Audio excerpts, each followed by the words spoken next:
Okay, hello everybody. This is the IETF 111 PALS, MPLS, and DetNet joint session. My name is Andy Malice. I'm one of the co-chairs of the PALS working group.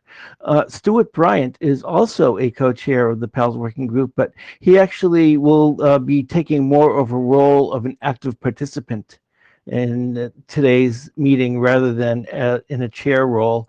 And because of that, Tariq Saad from the MPLS working group has kindly volunteered to help me chair this meeting here today. Tariq will primarily be watching the queue, and also he'll be watching the chat room, and he'll let me know if there's anything in either of those that need paying attention to that I've been neglecting because I'm running the slides.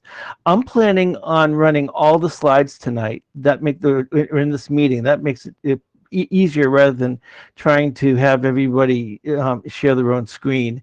And so when people are speaking, I'll just be happy if they just say next slide when they want me to move to the next slide.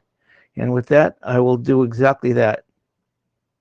So this is the note well slide. I'm sure you've all seen this many times already. So just uh, be aware that that everything that we talk about today is covered by the note well. And when you have a chance, you can find it online on the IETF website, and you can check it out. Now, the purpose of this meeting, I said, this is a joint meeting for PALS, MPLS, and DetNet. This meeting is going to be discussing basic architectural issues that have come up from drafts that have been proposing new applications for MPLS and the label stack, and different ways to use the bottom of the MPLS label stack. A very high level agenda overview is that we'll be concentrating in two primary areas. The first is an update from the MPLS Open Design Team calls that have begun following the previous IETF meeting, and then we'll have technical discussions of in-stack indicators and metadata encoding options. Um, I want you all to note the Open Design Team work has not completed. They have weekly calls. These calls are open to everybody. They will be continuing following IETF 111. They are announced on the MPLS email list. So if you are very interested at all in participating with these calls, just watch the MPLS working group's email list, and you will see that all the calls are announced there, along with information on how to join the calls.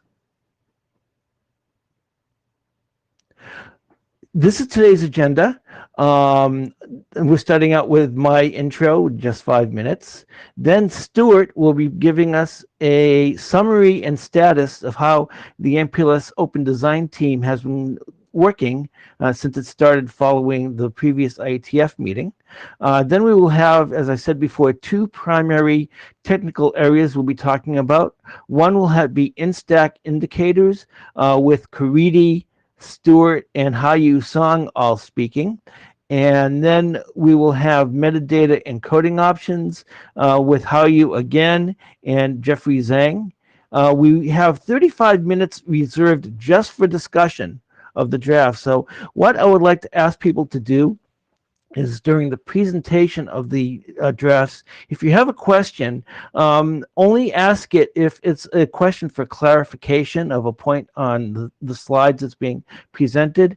And then following the presentation of all the slides, we will go into the detailed technical discussion. And the main reason we want to do that is that there's an excellent chance that if you have a technical question when you're looking at a slide, it may be answered by a subsequent slide.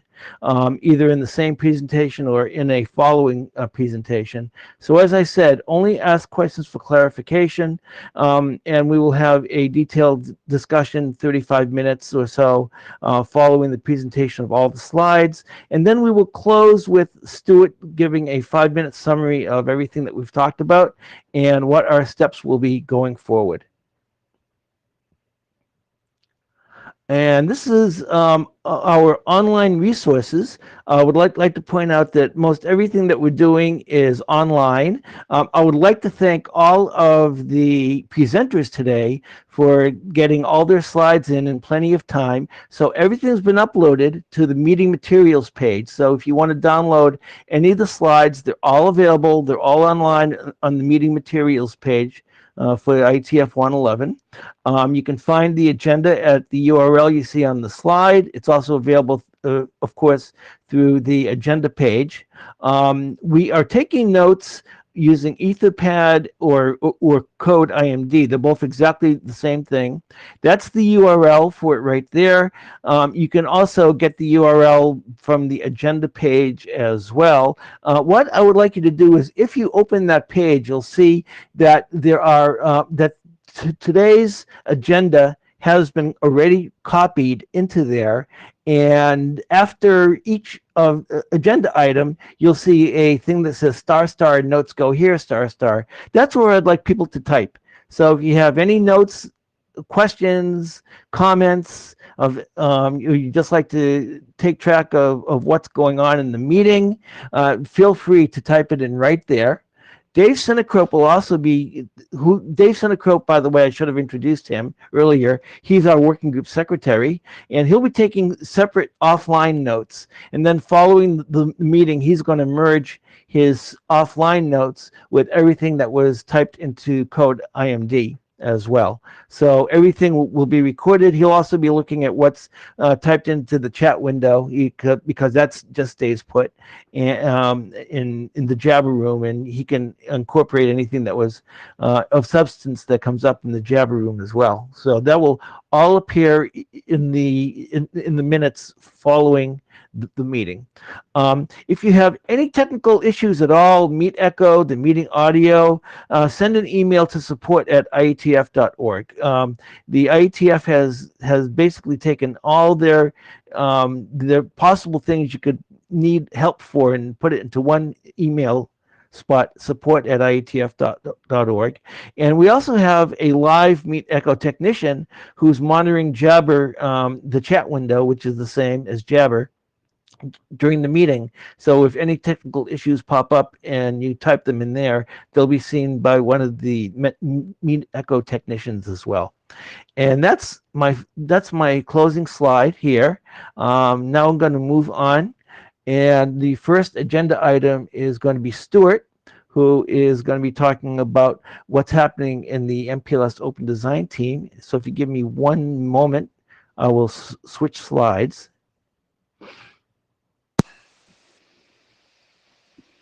And you should be able to see them now. Stuart, just say when you need me to go to the next slide. Thank you. Hopefully everyone can hear me. So next slide, please. I hear you just fine, so I'm sure everyone else does as well. Thank you. Right, so I should emphasize that this report is being presented on behalf of the MPLS Open Design team, and much of this material was coordinated in the meeting we had last Thursday. Next slide, please. Right, so the ODT has met 15 times. It first met on the 8th of April 2021, and as Andy has said, this meeting is open to anyone who wishes to participate. All the minutes, meeting recordings, decisions, and some of the design work is recorded on a wiki in the MPLS area of the IETF wiki, and the URL is on the screen. Next slide, please. So the background. So the MPLS working group received a number of technology proposals for in-stack function indicators, auxiliary data indicators, auxiliary data structures to be carried below the bottom of stack.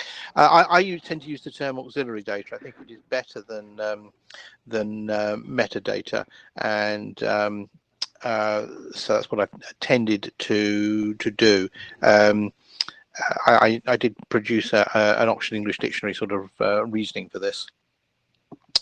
So a summary of the operations of MPLS and the proposals that were initially received were put together by myself and published as an internet draft. there are a couple of errors in that draft that need to be corrected, and I've got 01 ready to go shortly.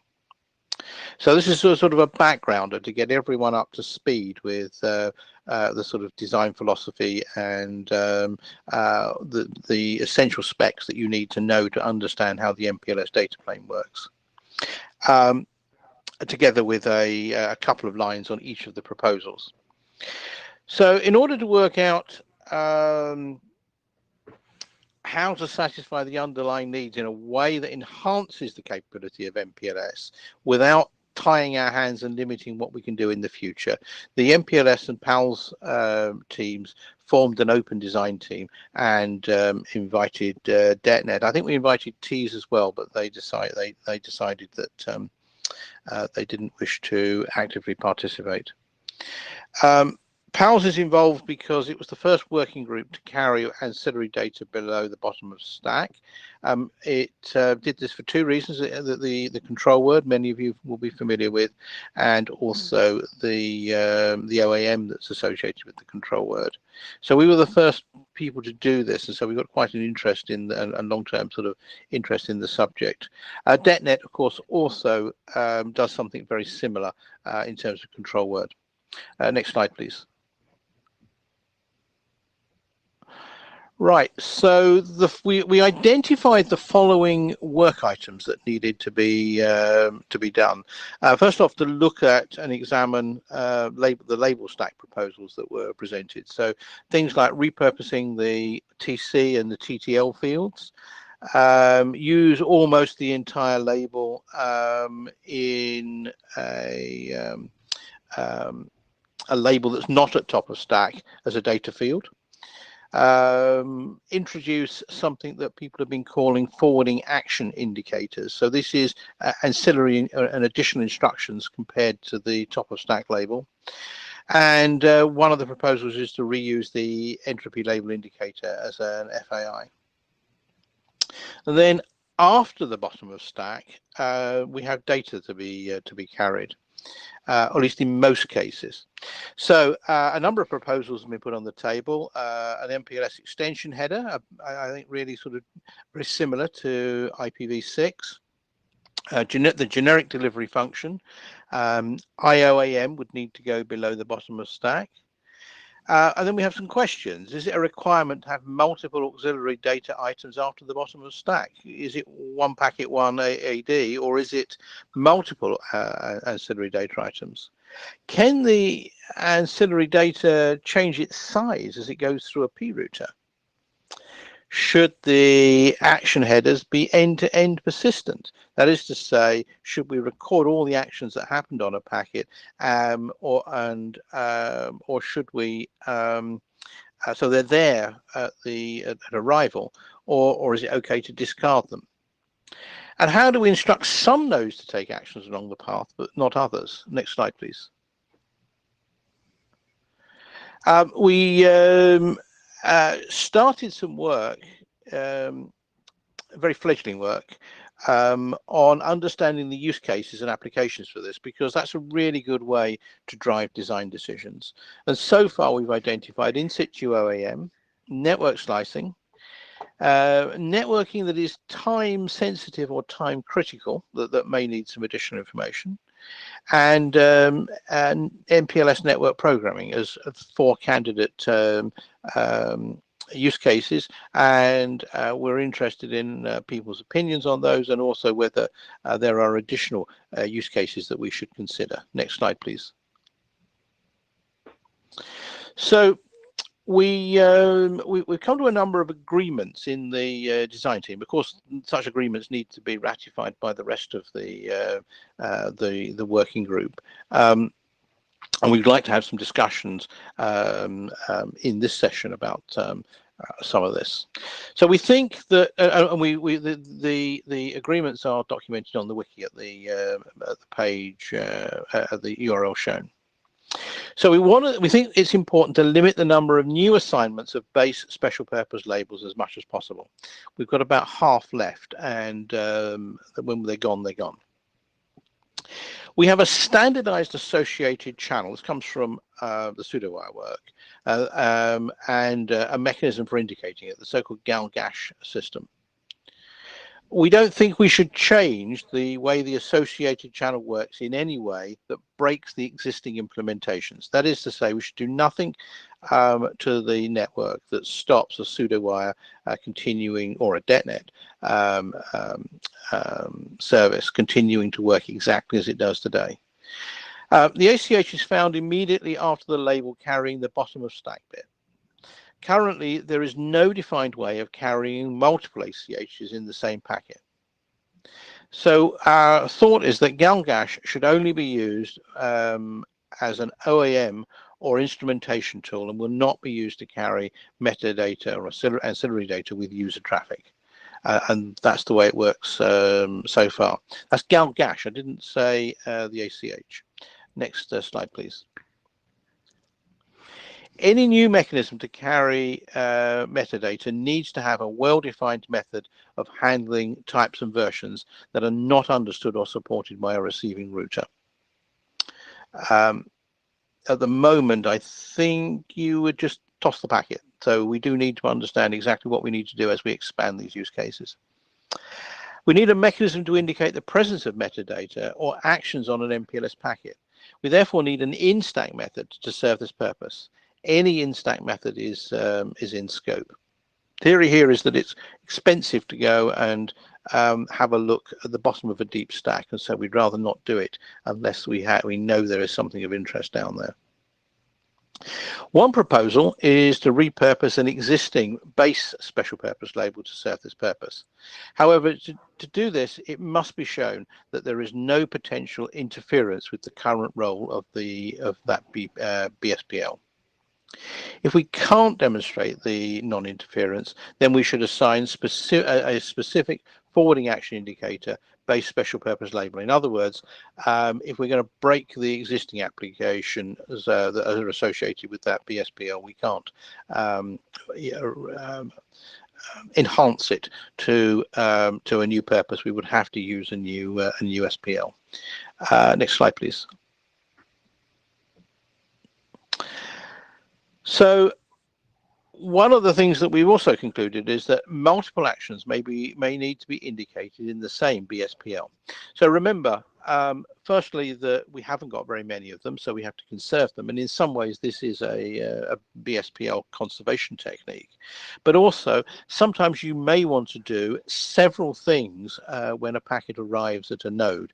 And so it's likely that we will need to indicate more than one action. The final statement, conclusion we came to, is that the coexistence of OAM mechanisms and auxiliary data encodings needs to be designed in the new mechanism. That is to say, we can't design a really cool data plane and forget that we need to have an OAM there. We have to do the OAM as a day one design. Next slide, please. So the work will continue. At least that's our proposal. We will discuss some of the issues that were raised here and some more issues in this session.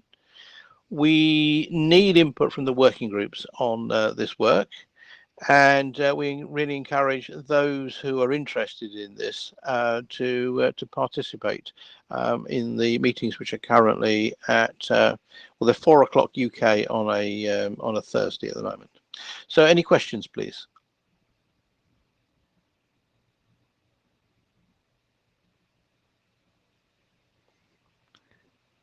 Hi, Stuart.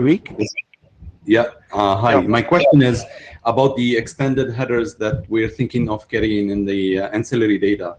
Are they all going to be processed in the fast path, fast data path, or we think maybe some of them will be punted to the slow path for further processing, or both? Well, I think all of the above. We have some that have to be done in the fast path. For example, no fast reroute would be a good example of one that you had to do in the fast path. Clearly, the actions that happen end to end, that will depend on whether they are a function that has to be addressed as this packet goes out, or whether they are something that can be addressed in parallel with the dispatch of the packet that's carrying it. For example, if we wanted to indicate some OAM action, then like record some OAM action, we could imagine doing that in parallel and punting the packet to the slow path. So it will depend, but there's a lot of functions that have to happen in the fast path to satisfy modern needs in networks. For example, latency control would have to happen in the fast path. And Kriti is next. Kriti, go ahead.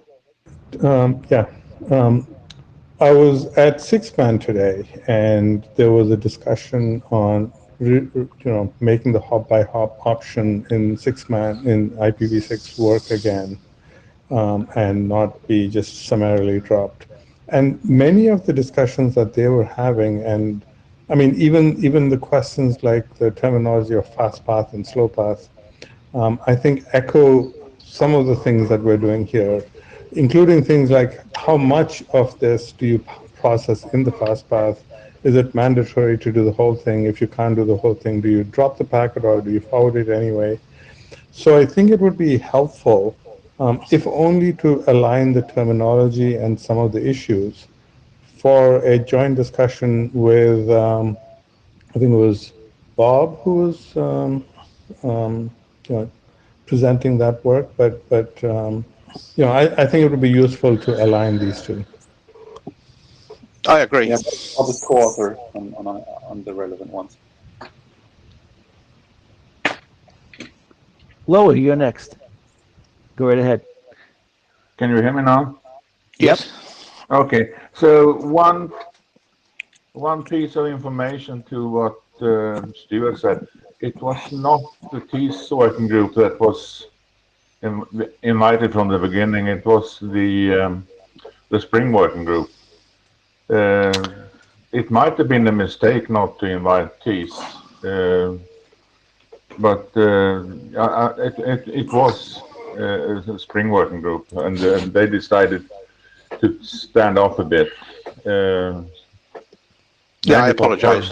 Yeah, many participants from Spring are actually taking part in the design team. Second, the list that Stuart listed as design team agreements reflect the agreement of a design team meeting, but it will also be sent out for a consensus call in the MPLS working group and actually copied to the other working groups, and I will include these in that also. Okay. Okay. Turles, you're next. Yeah, so I was also in 6-man there, so roughly agree with what Kiriti was saying. I think the important part is to figure out all the different relevant cases for, slow path versus fast path. And I think the most important one is that we need to be able to say ignoring of all the things must be possible in fast path, right? You don't want to have nodes that don't even need and support that stuff, and then because it's in the packet, it's being punted. Yeah, we do know that we can try to avoid the problem with the control plane to a large extent, but that may require a lot more complexity than we want to. That was the mail comment as in 6-man. Okay, very good. And let's go on to the next presentation. And Kiriti is going to be our next presenter. And if you wait 1 second, Kiriti, I will change the slides. Here we are. Unmute, right? And I can hear you. And okay. I will change the slides. So just say next slide. Okay. Yeah. Next slide, please. So this draft started by we wanted to open the discussion into the use of the TC-TTL fields to increase expressiveness of a base special purpose label, and potentially it could be used for extended special purpose labels as well. The right now, when we have a special purpose label, we only use the 20-bit field in the special purpose label, and if we have auxiliary data, that's only, again, 20 bits. And it's like, okay, we're wasting a third of our label, the entire label field, so let's actually use it. So by using it, the idea was that we could capture multiple forwarding actions with a single base special purpose label. And of course, the associated data can go from 20 bits to 31 bits. We did keep the end of stack bit sacrosanct because as you're parsing, you want to find the end of stack, and you don't want any confusion about that. And the other thing that we had done at the beginning that we kind of didn't go into was to allow for a dynamic or policy-based definition of the data fields. So instead of hard coding what the value is, we said, this could be determined by a policy. It could be something like a firewall policy. It could be other ways of distributing this information. But then if everyone agrees that the first 7 bits of a special purpose label, or the label following a special purpose label, has this meaning, then that could be determined by configuration rather than by standardization. However, that did lead to some issues that we decided to punt on, but during the course of the design team meetings, this idea came back up. So, but it was there in the original genesis of the draft. And of course, the bottom line of all this was to do this efficiently. Now, the thing to remember is when MPLS was defined 20 odd years ago, we really didn't, the forwarding engines were much more limited. Even the amount of space that they had to work with was much more limited. So the goal was to do this efficiently in today's forwarding pipelines. Next slide, please. So essentially what a base or a special purpose label, base or otherwise, does is indicate forwarding actions and sometimes associated data. So the forwarding actions, you have router alert or the no further fast reroute, which is still a draft, but they basically say, take the following action in the forwarding path. And the associated data, which is sometimes in the label stack, like the entropy label indicator or flow ID or the slice indicator, or sometimes it is after the label stack, the extended header indicator, the GAL label, GDF, or OM. So essentially the label acts as an indicator, and you have one base special purpose label that you burn for every one of these. And so the problem with that is we have a lot more ideas now. We have actually 6 in the pipeline, and we have 8 labels left. So we just burn all of them this way. So the forwarding actions indicator basically says, I'm just going to say that I have a bunch of forwarding actions, and then I'll set the flags to tell you which actions you should actually be taking, and also which associated data you have. So a single forwarding actions indicator can actually do multiple things. So the idea was to solve all these problems, as well as the problem defined in the next slide, which is, next slide, please. Which is a scarcity, which Stuart talked about, and it's a real issue. So 8 of the 16 base special purpose labels have been allocated. There is a way to have extended special purpose labels, but then you burn 2 labels for every one of those, and that ends up using a lot of label space. From a forwarding path point of view, it's not ideal. There are requests for 6 base special purpose labels of the 8 remaining. So the FAI proposal allows a single base special purpose label to capture 10 actions, and I say 10 because you have 11 bits from the TC/TTL fields, and if you use 1 for extension, because people have already said, oh, just only 10 actions per label is not enough, which fair enough. You can then say, I will use one of the bits to say the next label or the next 4-octet field has another 31 actions, of which again one could be an extension field. So you have 30 actions.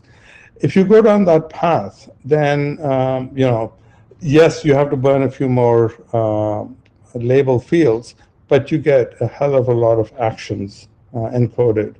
And maybe we don't talk about scarcity anymore. And we may never have to use extended special purpose labels. Now, I know that there have been already 2 allocated, but essentially this would really solve the problem. Next slide, please. So as Stuart alluded to, there were 2 tracks in the design team, and we didn't quite stick to that, but we more or less did. One is what do we do within the label stack, and the other was what do we do after the end of stack. So you could call that payload, which is not really the payload from the customer point of view, but it is what comes after the label stack. This draft focuses on the label stack data, and the indicators are primarily for that, but there are also indicators for what comes in the payload. So we call that LSFAD and PLFAD, associated data, in the draft. And if the payload data is self-describing, then maybe you don't need to actually go into having a different indicator for each. You could just say there is data after the end of stack, and then you go find it and then parse it. There are, of course, other approaches. Next slide, please. So the 0.0 version had an opaque data field, which was about the semantics of the data was determined by policy, but wasn't elaborated in the draft.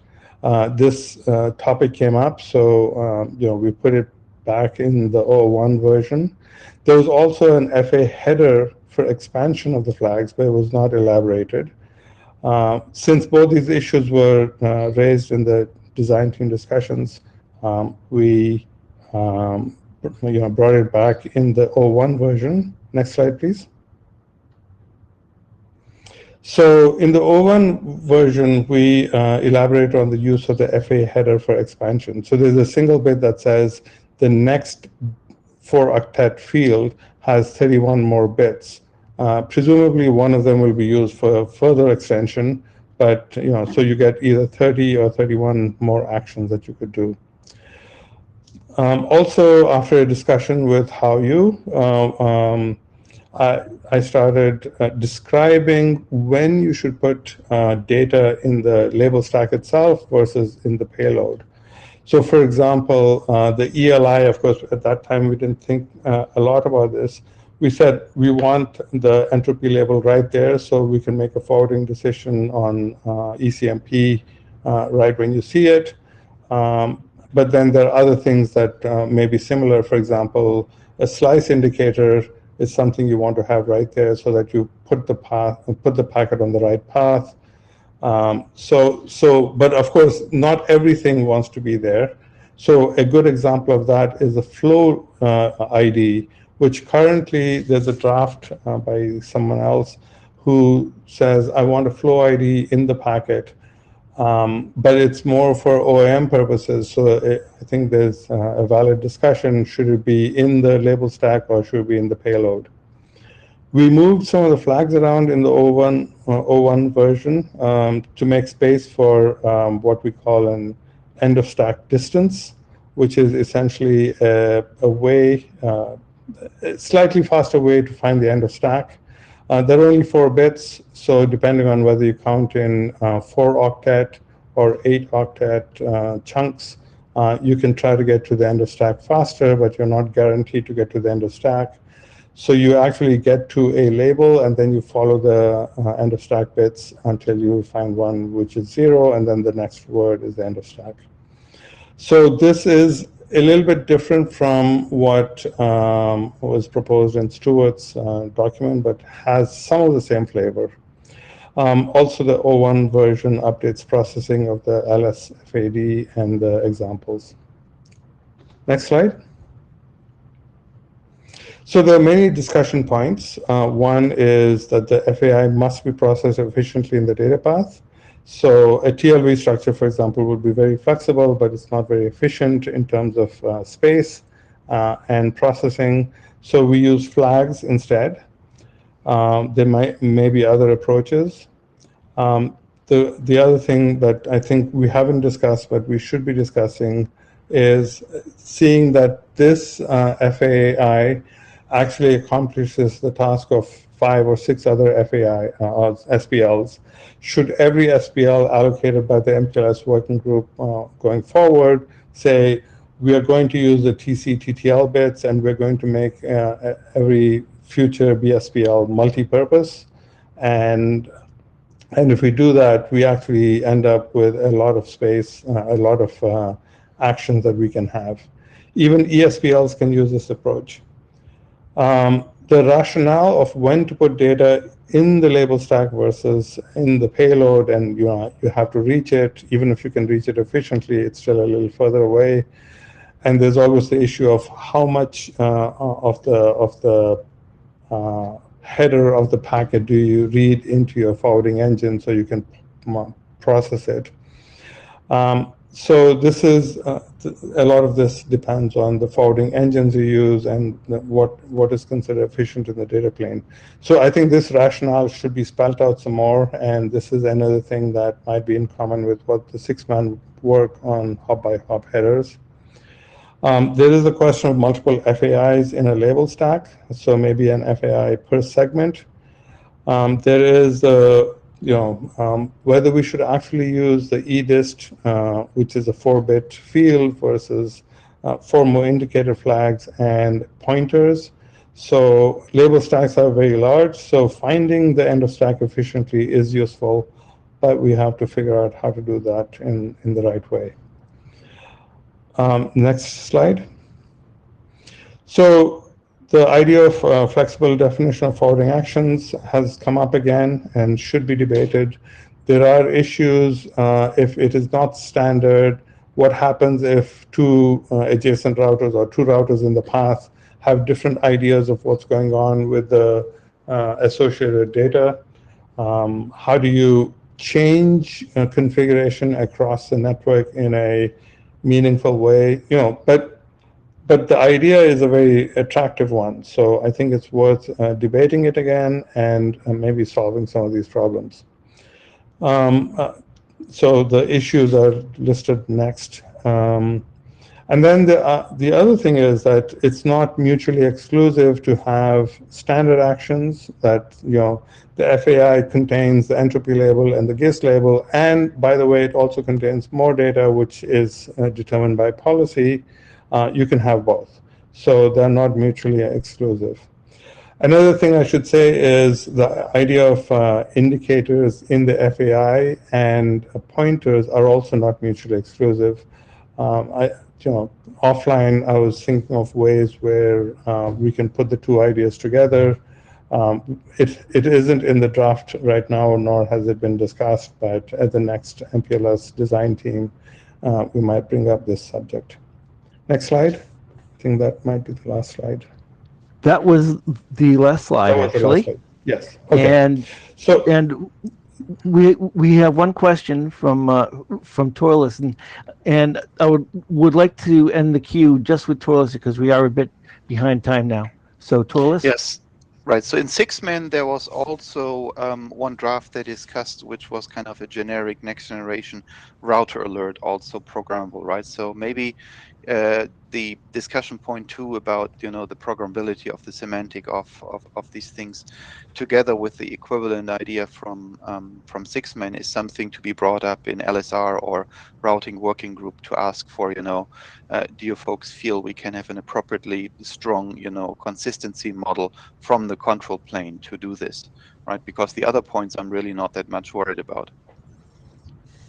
Sure, and there was a vigorous debate on forwarding, on router alert, but we should definitely have that. Thanks, I'm done. Okay, thank you very much, Kariti. And let me change the slides to Stuart. If you wait 1 second.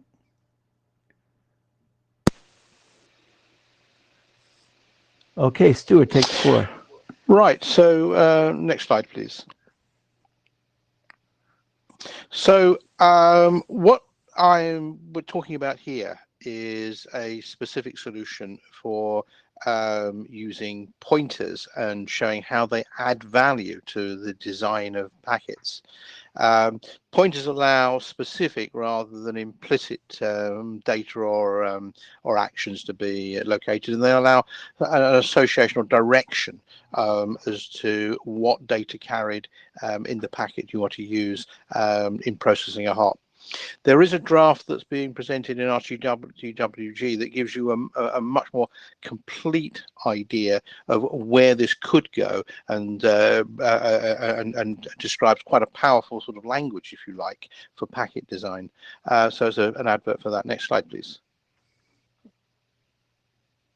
So certain use cases benefit from auxiliary data being part of the forwarding decision. So what we need to do is to figure out a way of doing this that's suitable for high-speed forwarding, works with existing hardware, and is backwards compatible in terms of forwarding with legacy hardware. Next slide, please. So the approaches so far that have been looked at are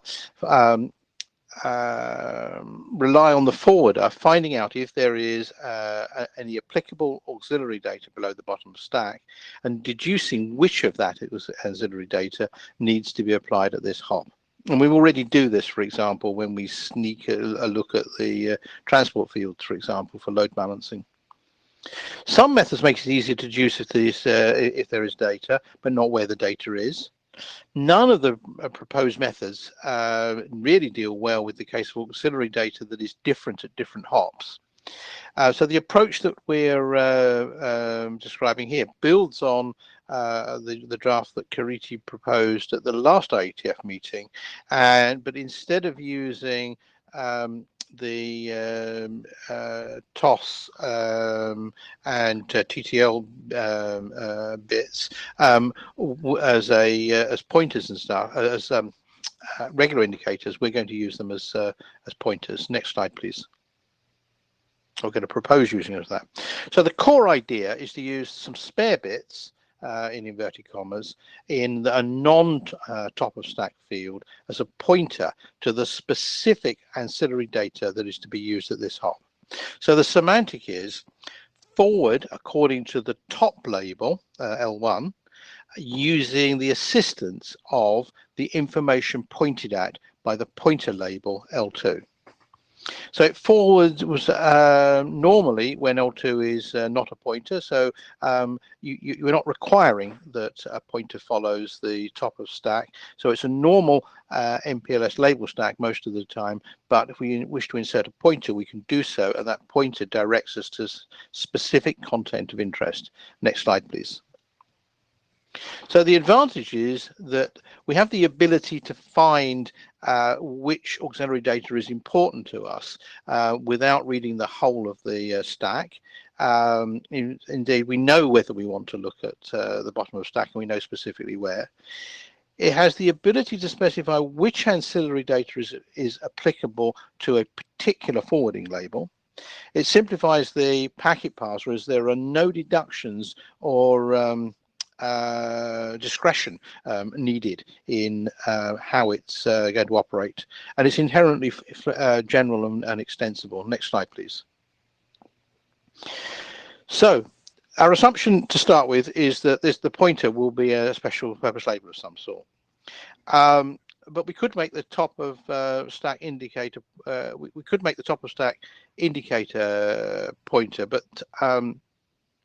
that means we need to change the FEC of the top of stack label. In other words, to say we could change the FEC, which is what we did with the RFC that records the time spent at a node, but that's not really doesn't really have the degree of legacy compatibility we'd like. And in any case, we would need more labels in the global label table, because we have to deal with the case that we want to use the pointer, and the case where we don't. Next slide, please. So here's a case. We label 1 needs pointer at L2. Label 2, which will later on become the top of stack, needs the pointer at L4, and they both point to the same auxiliary data. So you can see the stack when we start, and the stack when we pop L1 and L2 as a pair, it's not particularly efficient. Next slide, please. So what we could do is to regard the top of stack and pointer as essentially as a pair. That is to say, we can encode by some means or other that we need to carry the pointer forward for use with L3. It's a different swap operator, but we're going to have to change a few things anyway in order to do any of this ancillary data inclusion in the forwarding decision. When you move the pointer, of course, you're going to have to do a correction, but that's only subtract 4 bytes from the pointer. There is, of course, a problem, which is how do we know when to stop propagating the pointer? Do we do this with some sort of TTL in the pointer? Do we do this with a bit in label 3 that says whether to propagate or not? Do we do it with the FEC of a label 3? I guess I'd rather not.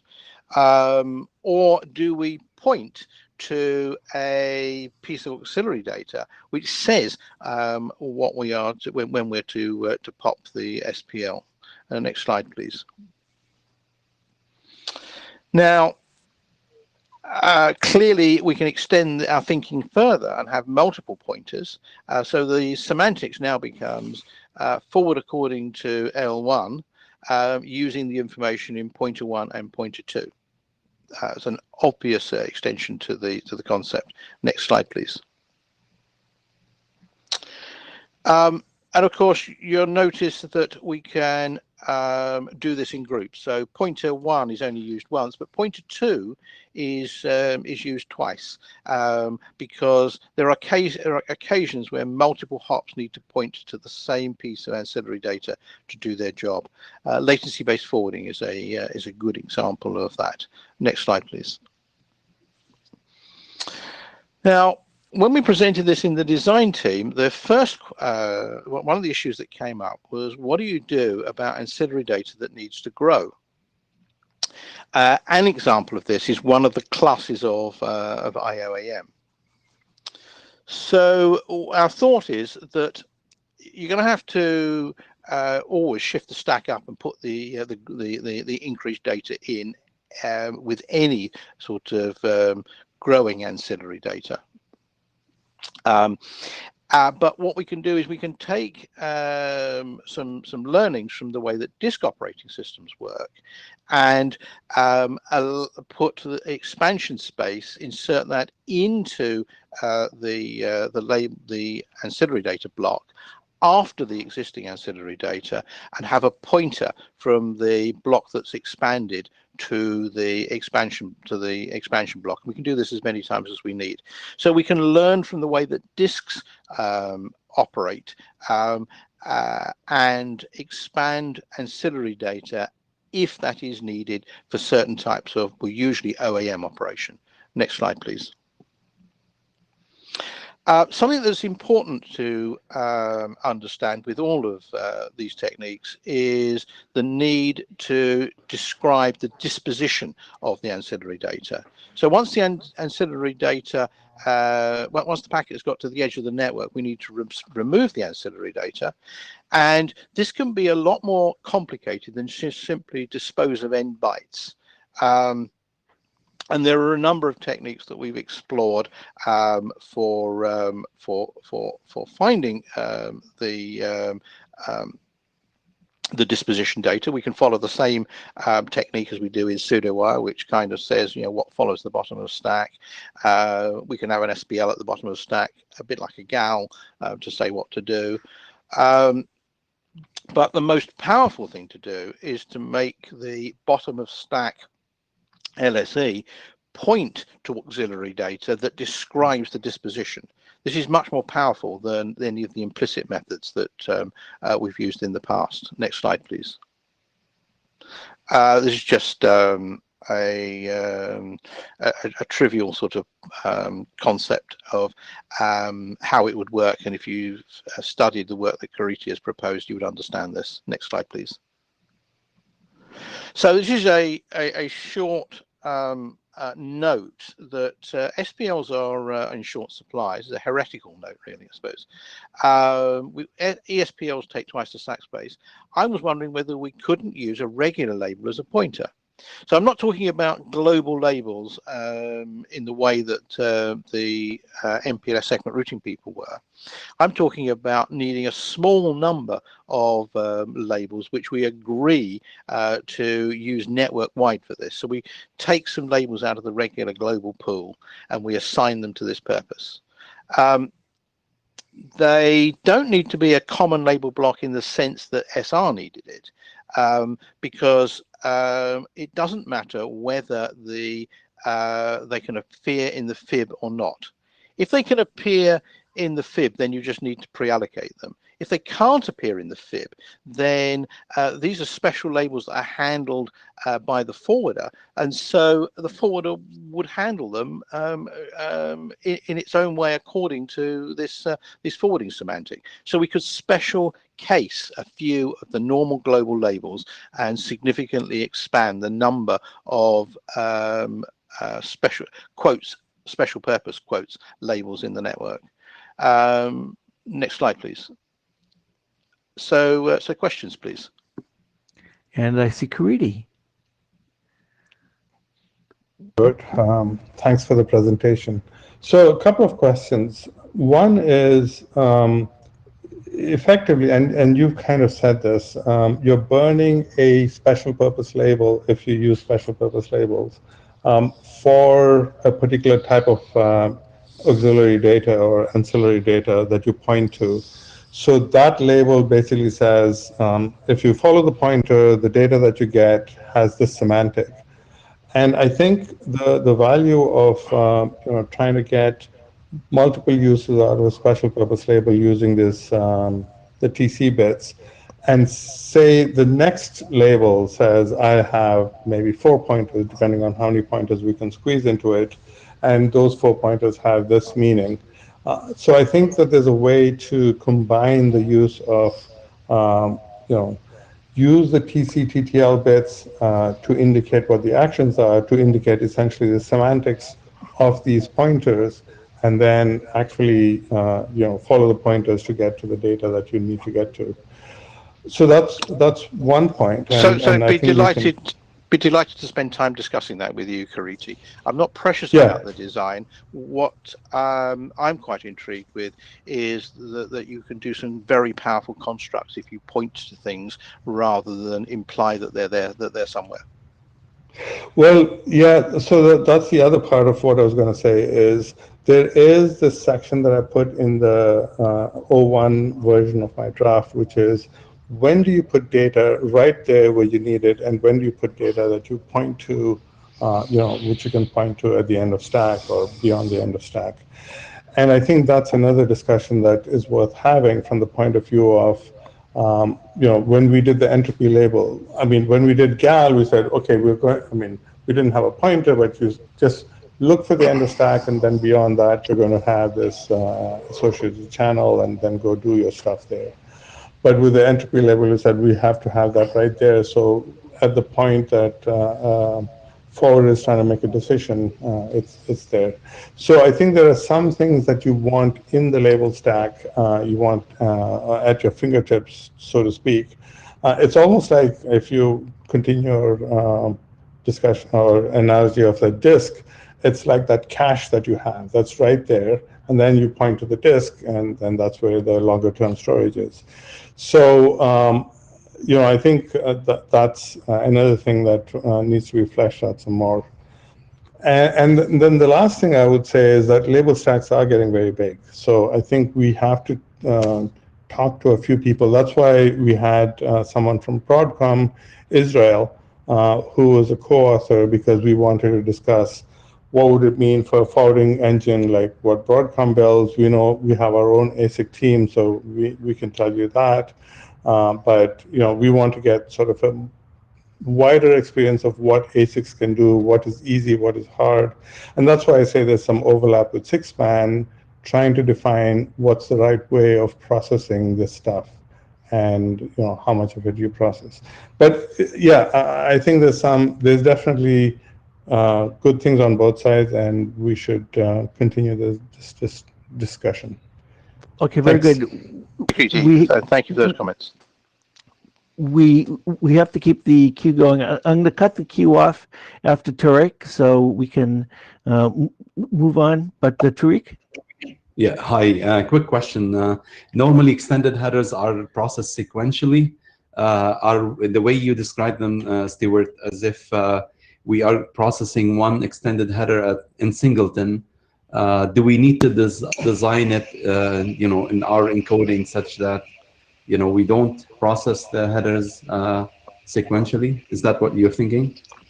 Yes, I mean, you see, there are some cases, and the other draft I pointed to really does go down into exploring some of these cases in a lot more depth, but it's not an MPLS design.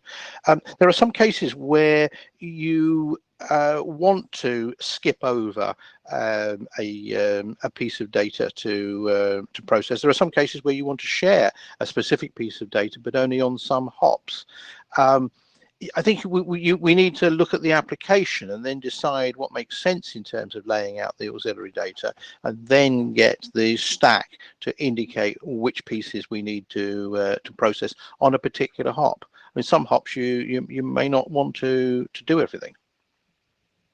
Okay, very good. Let's move on to Hayu. Let me change the slides. And Hayu is going to be pulling off a great trick. Let me see. I'm not seeing his slides, so let me start it again. Nope, that's not. Wait 1 second. Let me try it again. There we go. And Hayu's going to pull off a great trick. He's discussing 4 different drafts in one set of slides. So take it away, Hayu. Yes, thanks, Andy. Just to save time, I just combined, 2 slots to present this MPLS extension header idea. It's actually include 4 cohesive related drafts. Next slide, please. Yeah, first I'd like to thank our co-authors, Robin, Tianran, Loa, Jerry, Jim, Stuart, and some contributors, Kiriti, Bruno, and Andy. Also, we'd like to thank all the chairs and attendees in the MPLS OpenDT weekly meeting. There are a lot of fruitful discussions to help us to improve the drafts. And in the following slides, you will notice some text are labeled in red color. Those reflects newly updates to those drafts. Next slide, please. Yeah, first, let me recap some motivation for this work. So we observe there's some new in-network services over user packets emerge. For example, the in-situ OAM, network slicing, service function chaining, beer, segment routing, and network security, and network telemetry.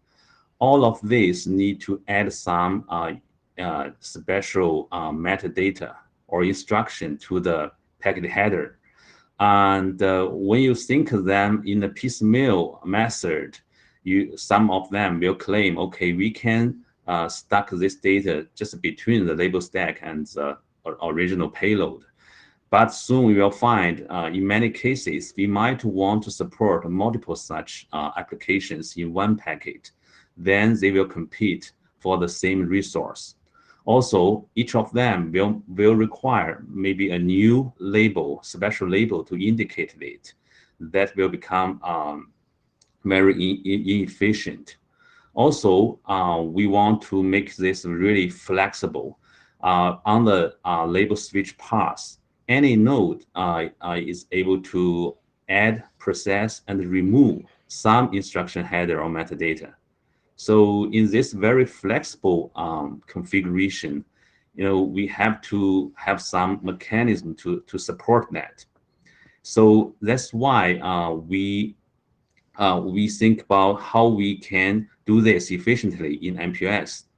We come up with the idea of an extension header. Next slide, please. So the solution is that we should stop design any piecemeal and incompatible solutions which compete for the same resource, like the special purpose label and the location after the label stack. Instead, we should have a generic framework once for all. So basically, we can put all the instruction headers or metadatas as extension headers, and we chain them together and put them between the MPLS label stack and payload. This concept is very similar to IPv6 extension header, but we should be aware there are many issues about IPv6 extension header and some lessons we need to learn. For example, for IPv6, only end hosts are allowed to add and remove extension headers. But here, actually, we do that only in networks. And in IPv6, only one hop-by-hop header is allowed. And if you want to support multiple actions, you have to use multiple HBH options in that header using the TLV structure. That's inefficient. And also for IPv6, if you want to access the original upper layer header, you need to scan through all the extension headers. So that's also very inefficient. Next slide. So for us, we need to meet multiple requirements. The first one is the flexibility. In this figure, you can see we have a single label switch path. There are some nodes are extension header capable, like the A, D, F, and G, and some other nodes are extension header incapable. And we can build multiple extension header paths on this label switch path. They can start and end at any node. Of course, those nodes starting point and ending point must be extension header capable. So this kind of flexibility needs to be supported. And also extensibility. Right now, we have already seen several use cases, but eventually we can expect there will be more use cases emerge. And the third, we need to care about the performance, because this is for the on-path processing. So it's very important to guarantee all the user packets can be efficiently forwarded. And last, the backward compatibility is also need to be considered. Next slide, please. So first, let's talk about how to indicate the presence of extension headers. In one of our drafts, we list several possible solutions. The first set of solutions is using the dedicated labels, like the special purpose label or extended special purpose label. The second set of solutions is just to extend the generic ACH mechanism, like use a GIL to indicate the extension header, and maybe we have some special encoding to put the extension header in the ACH. And the third kind of solution is to overload the new semantics to some existing special purpose labels. For example, we can put it into the entropy label indicator. The last possible solution is without using any special purpose label. Instead, we just use a control plane configuration to configure the fact labels. to indicate their extension header in the packet. And based on the past OpenDT discussion, we have decided to not go to the GALE and GSH paths. And for us, the use a single special purpose label is preferred. And also, there are proposals have been made, like the FAI, to overload the indicator with some other forwarding functions. Next slide. Yeah, so in these slides, we show some a proposal to how to encode this extension header indicator special purpose label. So the first part, the label part, is just need to claim a new special purpose label number. And the TOS field, we are redefined to them to be some flag field. For example, we can define the first bit as a H flag. H flag simply means there are HBH extension headers in the payload. So it can be used to help some and EHP end nodes to avoid unnecessary extension header checking, because if they see they are internal nodes, they just stop searching anymore. And also the EH off size can be used to provide the offset of the header of the extension, the first word of the extension header part. So this is only useful if the extension header is not at the bottom of stack. And also, we could use fewer bits as offset to save some other bits, for some other functions. Next slide. Okay, then below the bottom stack will be the MPLS extension header part. So the extension header will start with because there are multiple extension headers stacked together, and so each extension header will indicate the length of itself and also the type of the next extension header. So essentially, all the extension headers are form a chain, just like the IPv6 extension header. And we suggest to adopt the same the standard Internet protocol numbers as an extension header tab. But for better extensibility, an extension header could have subtypes, so which can be specified in a subfield of the extension header. And we also need to support 3 special next header types. The first one is none, which means there's no next extension header and the payload. After the current extension header, we reach the end of the packet. So this is used for special packets like some probing packets. The second special type is unknown. It can be only used in the last extension header in the chain, indicates the payload type is unknown. And the third type we recently added is MPLS tab, which means there will be another MPLS label stack follows this extension header. So this is interesting because in some use case, we might have a multiple MPLS stack sections. And for example, for the StudioWire application on top of another MPLS infrastructure. And for some other tunnel-in-tunnel use cases, so we can have a multiple section of MPLS labels separated by the extension headers. And also, we need to support the case where the GALE and the ACH are present in the packet. So if there are ACH in the packet, then the extension headers will be located immediately after the ACH header field. And we allow all the extension headers to be jumped in just one step. So that's why in the header of the extension header, we define the total length of the extension header.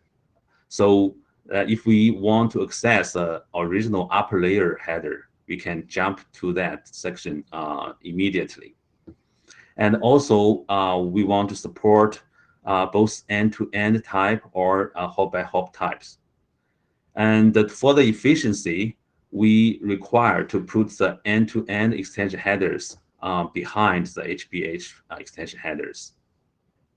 Next slide. So these slides show the details of the MPS extension header format. So the top section is MPS label stack. In it, somewhere, we have this extension header indicator. Then follow the label stack. You can see there's a word for header of extension. The first 4 bits are reserved. Then the next 4 bits is extension header counter to indicate how many extension headers we have in this packet. So which means also we can have up to 15 extension headers in the packet allowed. Then after that is extension header total length. So this can be used to skip all the extension headers to reach the upper layer. Then follow that, we have an original upper layer protocol type field. It's labeled in red. So which can tell, okay, what's the type of the upper layer protocol.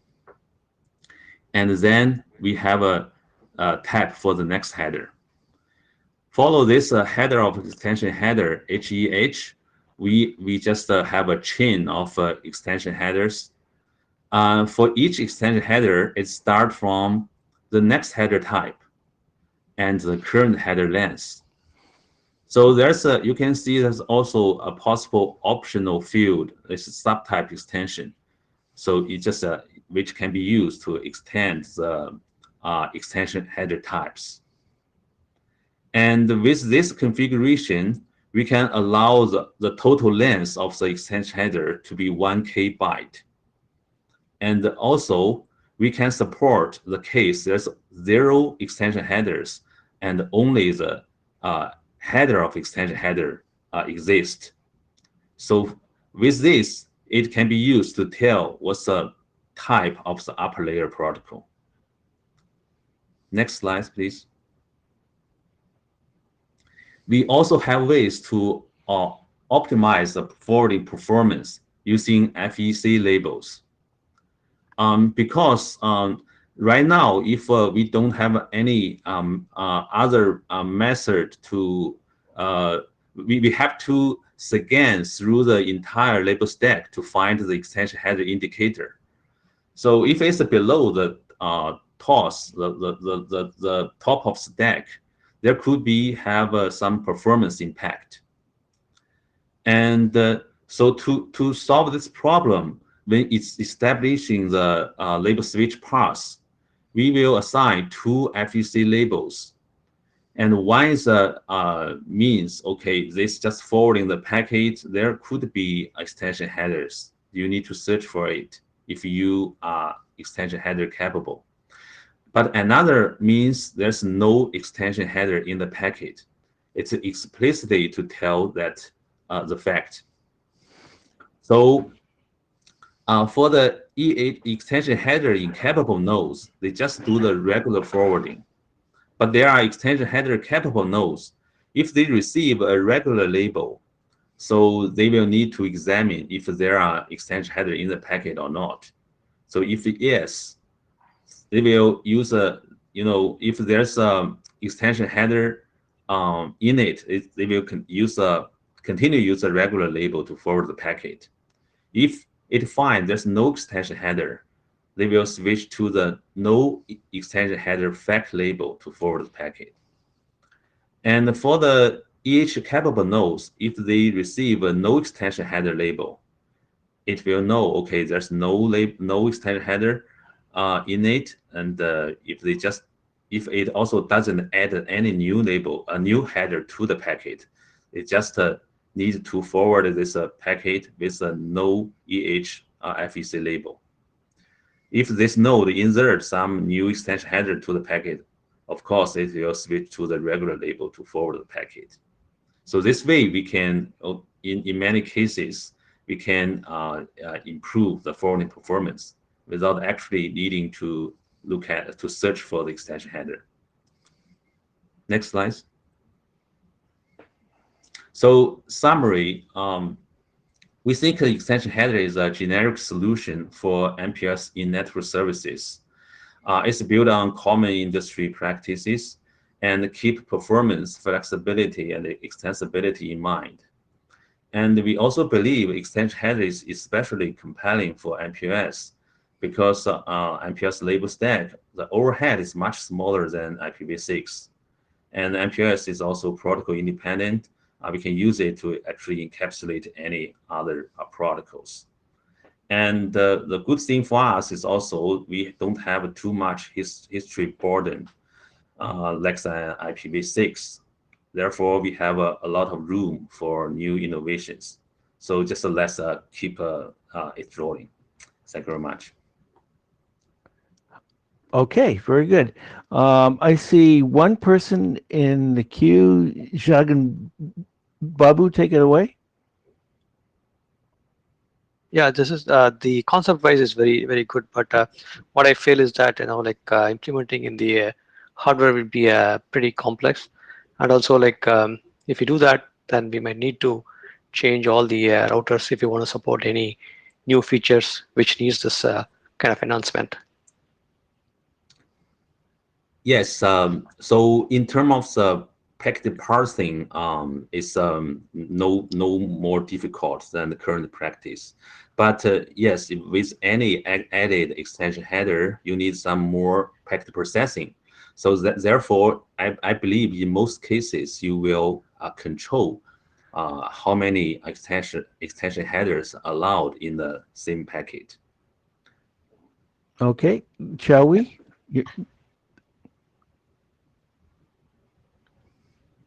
Go ahead. Yeah. So when this proposal was discussed at the very beginning, my impression was that there were concerns about the header of extension itself. Since I missed some design team meetings, I'm just curious if there were any follow-up discussion on that, and if it is if we already have consensus to keep that header extension or not to use the header extension. Excuse me. Yeah, you sound a little bit broken. I can't hear you clearly. Can you just rephrase your question in one sentence? Okay. So at the very beginning, I think there were people who do not like the head of extension header. Okay. Since I missed some meetings, I just don't know if that was discussed further, and if we already have the consensus to keep the header. Okay. So I don't remember we have further discussion on that, but the point of the header of extension header is to use to summarize, some information about the extension header to help us to reach the upper layer easily. Because there's no more space, I think, in the label stack to provide the same amount of information. So that's why we started start the extension header section with another header, is one word header. So that's the purpose of it. So I think it's still open for discussion, of course. Yeah, and I just want to remind everybody that any decisions that are taken in the design team will have to be ratified by the MPLS working group as a whole. Okay, and we have Greg Mirsky next. Greg? So, am I understanding correct that the proposed headers are immediately follow the label stack? Yes, in most cases, yeah. Okay. Have you considered how it works if there is a GAL label in the label stack? or Yeah, label actually, GAL label cannot yeah, be used. yeah, and it can be used. I actually covered that in the slides. I said if there is a GAL label and the ACH, the extension header will follow ACH.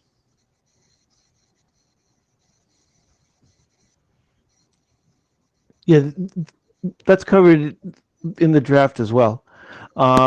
We have Okay. one more person, Tariq, and then I would like to cut off the queue there. So Tariq. Okay, quickly, a packet may arrive with extended header on the router, and that router wants to add or insert extended headers. It's not clear to me how you can insert extended headers in that case, and how do you pop, those extended headers at different egresses.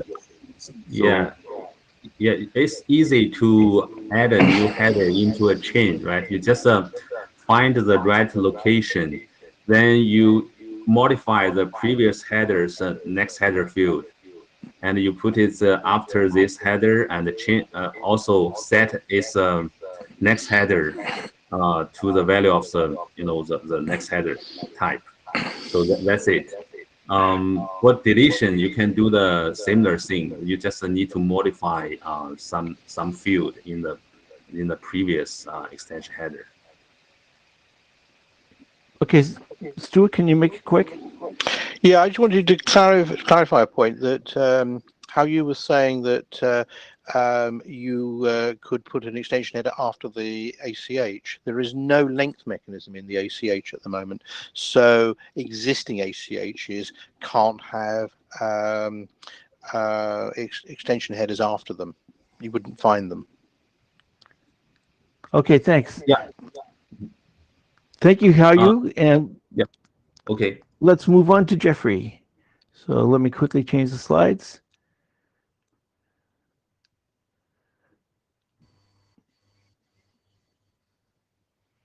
And Jeffrey, take it away. Okay, thank you.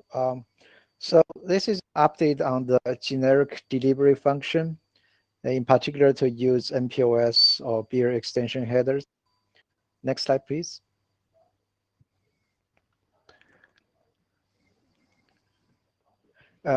This generic delivery function was presented in last IETF meeting. To recap, some IP functions can be viewed as to be independent of IP. For example, fragmentation, ESP, or IOAM. So what if we extract them out and apply to any layer where it makes sense? For example, IP, MPOS, beer, or even Ethernet. So we call this generic delivery functions. It's basically between any 2 points at a layer 2, layer 3, layer 2.5. For example, between 2 Ethernet nodes, between LSP ingress, egress, IP source destination nodes, things like that. Next slide, please. So in the earlier revisions of the drafts, we have the proposed this header for generic delivery functions. I'm talking about it here just as FYI because we are actually thinking of changing that. Anyway, you can see that here we have a next header and then this header. Next header will come from the IP protocol number space. It could point to another GDF header or IP next header. And this header uses its own number space for different GDFs. With that, let's say we have multiple GDF to support. That way, we don't need to take one number from IP protocol number space for each GDF. That was the intention. And the outer header, for example, MPOS label or beer protocol field or IP next header, will indicate that GDF which follows. Next slide, please. So as the MPLS design team in this discussion going on, and also a better understanding of the MPOS extension headers, and now we have some new thoughts about on how to encode the GDFs, GDF headers. So a GDF being generic, that means it's likely to be applicable to IP as well. So therefore, there's really no need to have this header to indicate what it is. We can just use certain IP extension headers at other layers. If we need to make small enhancements, we can do that. For example, fragmentation. We can just use the existing IPv6 fragmentation header with some extensions that I will talk about later. So we do not need to have IP next header code point to indicate that the next header is a GDF either, unless in the future we run into some so-called GDFs, but they are truly not applicable to IP. In that case, if we want to save a number from the IP protocol number space, then we can have a GDF type, and then we have subtypes to indicate what kind of GDF it is. So if we do that, then the MPOS label stack or beer header will need a way to point to an IP extension header. So as you have seen from Haoyu's presentation, MPOS header extension head of extension header serves that purpose. And beer will need something similar or something simpler. Next slide, please. So if I use MPOS extension header for to do fragmentation and reassembly, you can see that we would use MPOS head of extension header. It will in that HEH, the next header will be value, I believe it's 44, to say that a fragmentation header follows. And you can see that on the right side of the slides, that is basically the existing IPv6 fragmentation header with some enhancements indicated by the red color. The enhancement is needed because in case of IP or IPv6, the source and destination address are used together with the identification, and to know that which fragments are together, because identification number itself could be the same for different packets from different nodes. So we need to use the source and destination address as the context. Now with MPLS, we do not have that anymore. So we would need to encode the sender information in as part of the identification. To indicate that, we use S bits to indicate that the sender information is included. And because when you use this fragmentation for different layers, the sender information may have different lengths. So now we actually need to encode the header length there. That in the IPv6 fragmentation case, the header length field is actually reserved; it's not used. But here we actually use that field to indicate the length of that header. So that's the example of the fragmentation. Obviously, other generic functions like ESP and AH, and also in situ OEM can also be done similarly using the MPOS extension header. Next slide, please. So even though this is not a beer session, I thought I'll talk about it quickly. So beer is another forwarding plane for multicast, and each beer packet carries a beer header. So as in the part of in the beer header, there is a protocol field. We would assign a new code point for that protocol field to indicate there is an extension header that follows.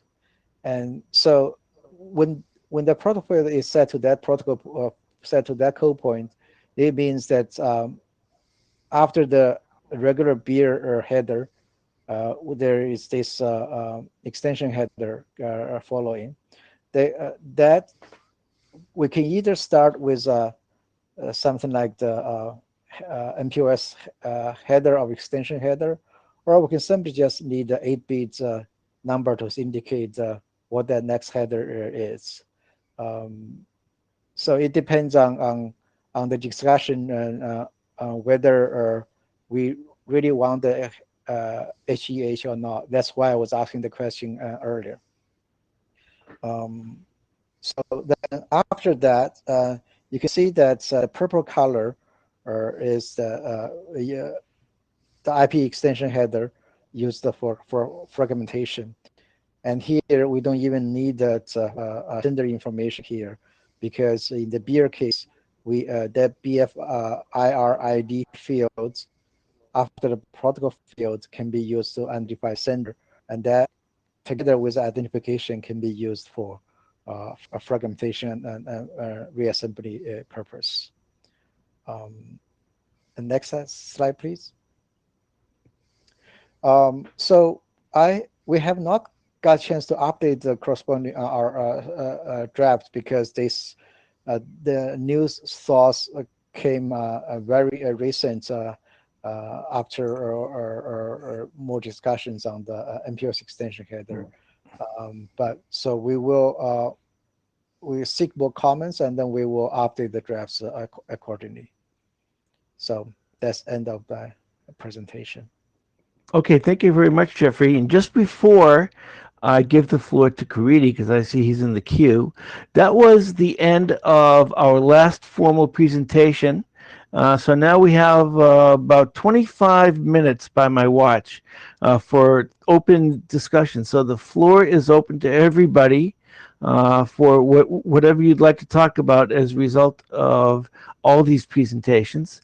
So with that, I'll give the floor to Karidi. Andy, my question for Jeffrey is, it's, I think, a really intriguing idea to use common formats, especially data plane formats, between, say, IPv6 and MPLS and beer. And the value of that is, if I'm writing microcode for the forwarding plane, maybe, if I can find a way of doing it in a more modular fashion, then I can say, plug in this microcode. I'm going to parse the header. Oh, this is IPv6, but I'm going to call this microcode as a subroutine. Oh, it's MPLS. It doesn't matter. I'll still call this thing as a subroutine. Maybe there'll be a few tweaks because a few fields move around. So I guess the question is, does that actually play out in real life? I mean, have you talked to anyone in the forwarding path to see if we can actually do that kind of reuse of microcode? I have actually not got the chance to check, but my thinking is that it just makes sense to do that. I would be really surprised that it's not done that way. Yeah, we should dig a little more into it, and maybe others can do the same. Yes. Thanks. Yeah. Okay, very good. And Tariq is next. My question is not necessarily to Jeffrey, but to the design team. We have seen so far maybe three different encodings of metadata after the end of stack, MPLS end of stack. And my question is, how do we want to? We definitely want to pick eventually one encoding to standardize. And do you think we should, evaluate the advantages, disadvantages of each encoding, and come back and evaluate which one is the best? Is that the way we should proceed? And who would like to answer that? Stuart, would you like to answer that?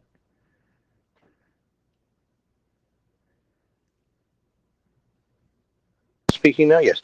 So a proposal I made to the design team a little while ago was that we really need to understand the applications. Any solution really should be generic, etc. But understanding what we're trying to do is always a good way of sort of focusing the design. So I think we need to understand what we're going to do with this, and then it'll be more obvious which one we should pick. I do have another comment, but I'll do that when after Greg. Okay, so Greg, you're next. So first, Stuart, thank you. I appreciate your comment earlier about ACH. And that's my question to, and actually in continuation what Tarek suggested. So should we have a list of requirements, and would their backward compatibility with ACH be one of the requirements for any potential encapsulation scheme? Thank you. I saw that Jeffrey would probably like to answer that. Okay.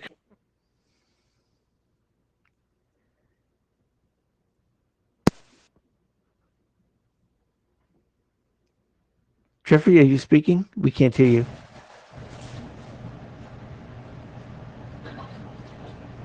Speaking, muted. So about the coexistence of ACH and the extension header, the design team concluded that we wanted to support that. And my understanding is that ACH, we will know when the ACH ends, right? So as long as we have phi in the label state to indicate there is an extension header, and then we also know that there is a ACH because of the existence of GAL, then we should be able to find out at the beginning of the extension header, which is basically right after the ACH. My understanding of ACH is that it is only known if this ACH is supported. So there is no explicit indication of the length of ACH.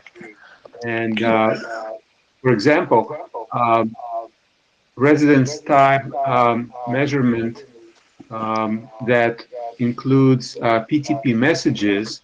So parsing it only possible if the node supports this type of ACH. Absolutely correct, Greg. That's a point I made in Yes. an intervention earlier on. Yeah. There is Right. So nothing in basically, current ACH. And again, in my understanding, for example, if I don't want to compare, but the scheme that Stuart proposed to me appears that it can easily support or coexist with ACH.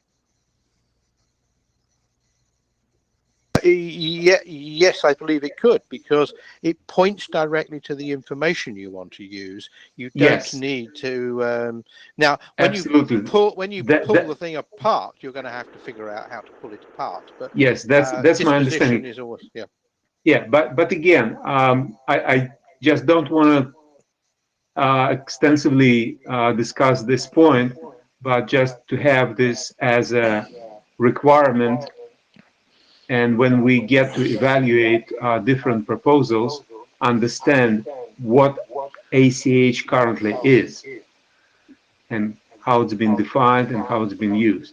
So not all nodes support all ACH. Correct. Okay, thanks, Jeff. So I would like to raise a different point from the floor, which is that one of the things that made MPLS so incredibly successful was its simplicity.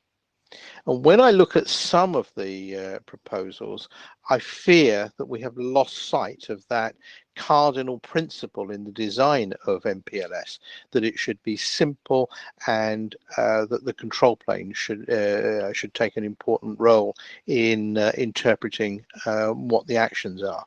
So please, let's try to have a simple design that goes fast and is not sort of buried in complexity. Okay, and Karidi is next in the queue.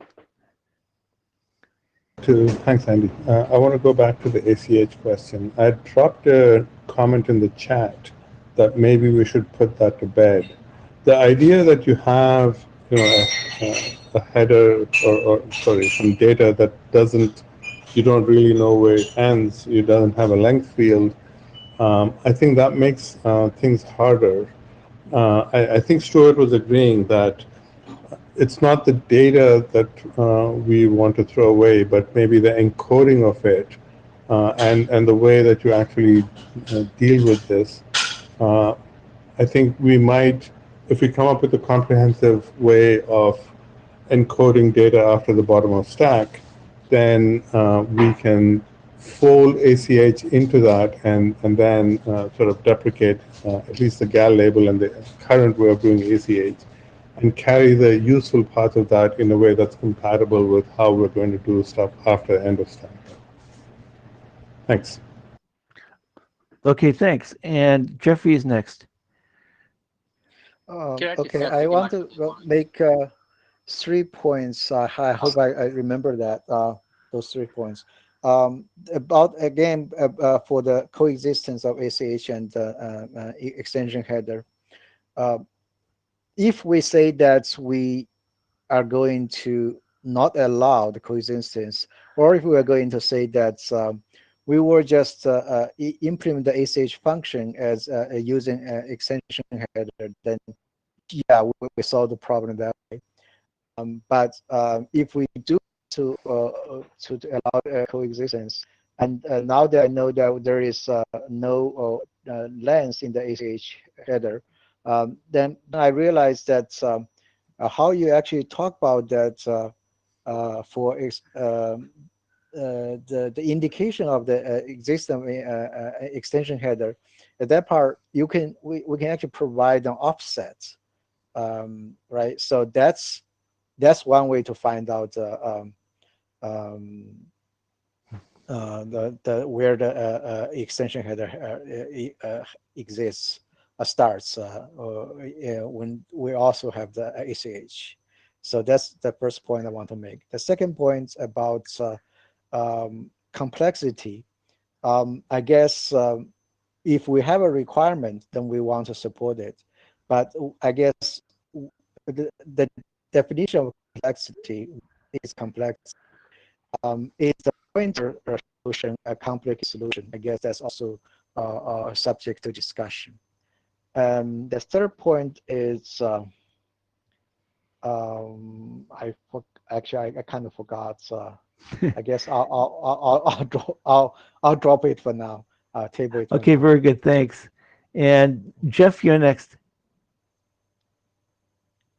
In line with Kirati said, being backwards compatible comes at price, and specifically to GalGatch, price is rather high given the semantics. So, and in all my years in the industry, I've never seen it actually deployed. So I'm not maybe representative here, but we really need to do proper analysis how much it is needed, try to move it into more generic function, or potentially just put it to bed. I mean, if it's not very much deployed in use, making new solution backwards compatible brings price and complexities that's not justifiable. Okay, thanks. Greg? Well, definitely in one geographical area, ACH is deployed broadly and supported. Whether it's sufficient for us to consider or ensure the backward compatibility, that's a different question. But at the same time, so it's been designed, I don't think that it's possible to really get reliable information of what's being deployed and say, oh, nothing is sufficient scale being deployed elsewhere of the geographical area we know about, so that we can ignore it. Again, I would rather keep it as a requirement. Thank you. Okay, thanks. Stuart, you're next. No, I'm going to dispute the idea that the ACH is not widely deployed. I believe it is quite widely deployed in pseudowires, which is where it was designed for. And the tendency has been to move to that as the OAM technique, deprecating some of the earlier techniques, at least as I understand it. I'm prepared to be told I'm wrong. Okay, thanks. Jeffrey? Now I remember my third point. The coexistence of ACH and the new extension header, also and also the backwards compatibility. My understanding is that if you have a router that only understands ACH, and then there is also a extension header following it, I don't think that causes a backward compatibility issue, because the legacy node will just process the ACH, which is right after the bottom of the stack label, as before, and it just doesn't process the extension headers. And by design, that's fine, because extension headers are new functionality. If your router that the node does not support it, then what can you do? It does not support it, right? So it's not a issue specific to the coexistence of the ACH and extension header. Okay, very good. Kuriti? What I said about ACH, the idea, and I'm not talking about how well it's deployed or how much it's deployed. It's really about when we redesign, as the design team is doing, at least one track of the design team, the stuff that goes below bottom of stack, instead of trying to coexist with the current definition of ACH, the idea is that it incorporates the ACH information in a way that makes everything much more extensible. And so we don't tie our hands trying to incorporate ACH the way it exists today, but we incorporate the information that ACH carries in a way that makes the overall architecture simpler. And that's basically the thing that we need to do, I think, rather than actually throwing it out, which is, I think, the wrong thing to do, or trying to coexist with it as it lives today. If there is a way to coexist without making without restricting ourselves, limiting what we can do, and making it very complex, okay, that's fine. But if there isn't, we take the ACH information and wrap it into the architecture for whatever comes after the bottom of the stack. There's a similar discussion happening with 6man on router alert, and part of what they're trying to do, as Adrian put it in that meeting, they were dancing around the issue of router alert when they're defining or trying to redefine how to do hop by hop. And one of the discussion points there is, no, just forget router alert. In that case, I think you can actually do away with router alert. But in this case, I think we have to re-encode ACH so it fits into other new architectures. Thanks. Okay, and Stuart? Take this in a number of phases, right? So we can't break LSPs, pseudo wires that are running across the network that happen to be using ACH at the moment, right? So in terms of discard and compatibility, etc., we can't break those. They have to be able to still live in the network. In terms of whether you can put an ACH and an extension header in the same pack of some sort in the same packet, then I'm going to dispute what I think it was Jeffrey said, because when it comes to disposition, you've got to know that it's there. So if you get into a legacy node that discovers an ACH, processes that, and then there is an extension header afterwards, there's a big danger that that information is going to get passed and parsed as payload to some poor unsuspecting next hop. So we can't, you can't just hand wave over the existence of both. The disposing router has got to know how to get rid of everything that sits between the bottom of stack and the real payload to be delivered. So, and finally, I kind of agree with what Kariti is saying, though, which is that in cases where we want to use an OAM mechanism of the sort that ACH provides, and we want to do something new, we probably need to migrate the OAM information into a format that's compatible with our new ancillary data structure and system. So thank you. Okay, great. Just before I give the floor to Jeffrey, I'd like to point out that we have about 3 minutes left for discussion, after which Stuart's going to take about 5 minutes to close us out. So, Jeffrey? Okay, I just want to clarify that the compatibility issue is not specific to the coexistence of ACH and extension header. It's the extension header itself support even without the ACH in the picture. We have to be careful that what if LSP egress receives a packet with extension header, but it does not know how to deal with it. That's a general backwards compatibility issue. Okay, great. Is there anyone else who wants to join the queue? Now is your last chance.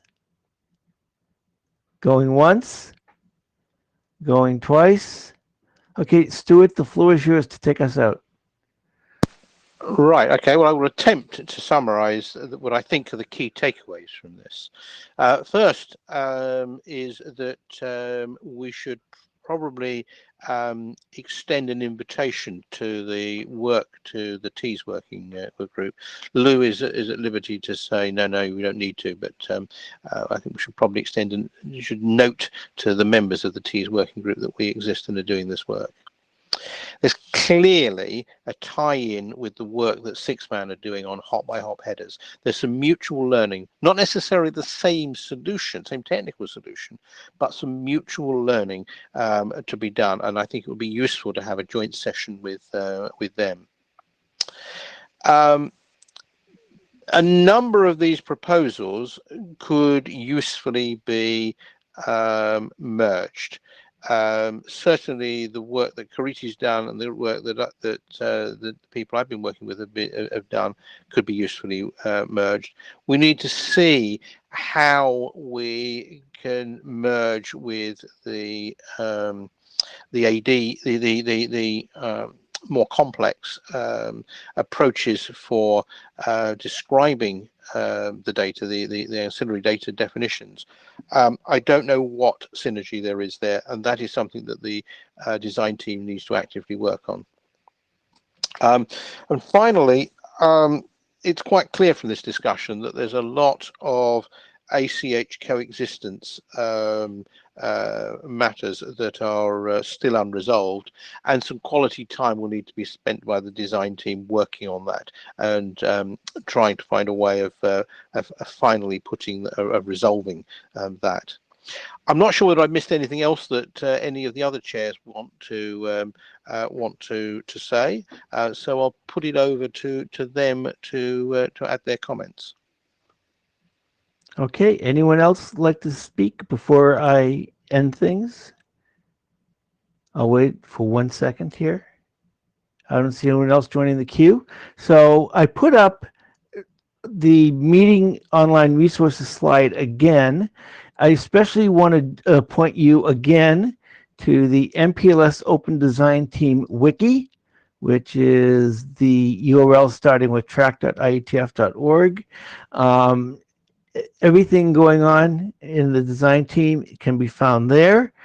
Design team meetings will be continuing, as we said.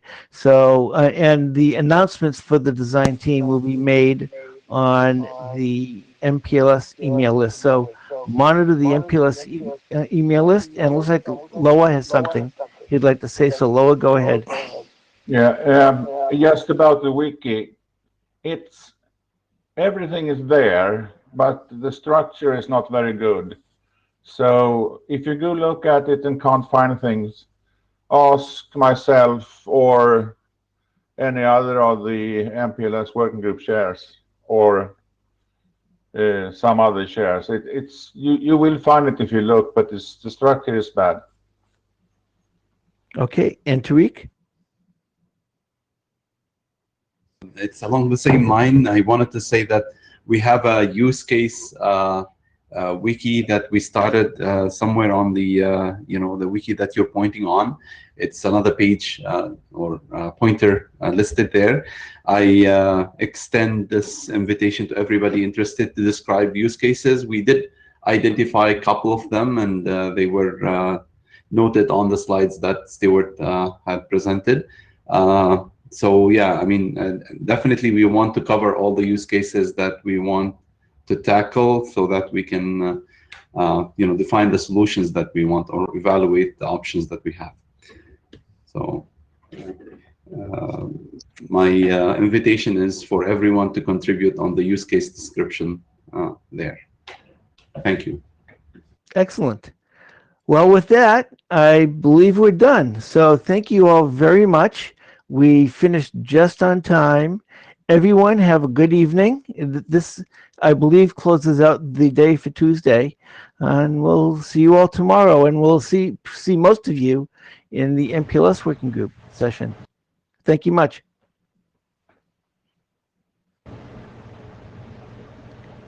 Dave, do you want me to send you the notes I read out just now, or did you capture them?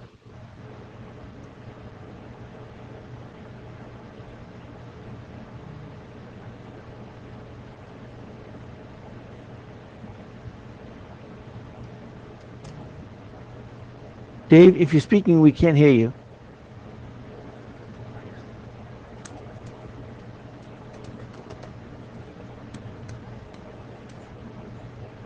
I guess you better send them. Yeah. But it won't be till the morning. I don't do much more at 2 o'clock. Yeah. Okay. All right. Thank you, everyone. Good night, all. Okay. Bye-bye. Good night. Bye-bye. See you guys. Thank you all.